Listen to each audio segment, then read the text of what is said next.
Sangolis, leo nataka tuongelee ulevi.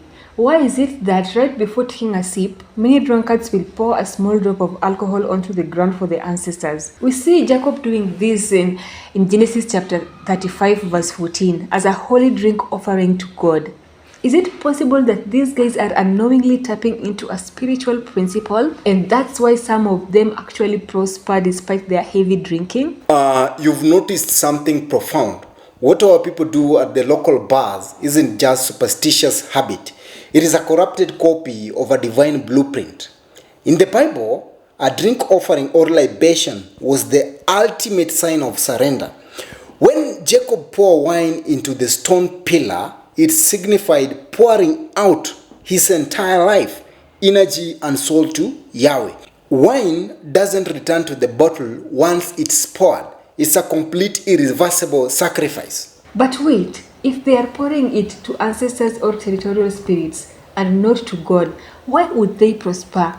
Does a spiritual law work even if you are honoring the wrong altar? See, spiritual laws are neutral route. They operate on principles, not just intention. When someone pours a libation to ancestors, they are activating a spiritual covenant with the ground. In scripture, whenever people made sacrifices to false deities or ancestral spirits, like the Israelites pouring drink offerings to the Queen of Heaven in Jeremiah chapter 7, they often experienced temporary material relief and food in abundance. The enemy uses temporary prosperity as bait to keep people loyal to an altar that will eventually consume them. So it's real. The sacrifice actually opens doors for them, but it is a trap. Exactly. It's a counterfeit blessing. Paul warns us fiercely about this in 1 Corinthians 10:20. He says, the sacrifices of pagans are offered to demons, not to God.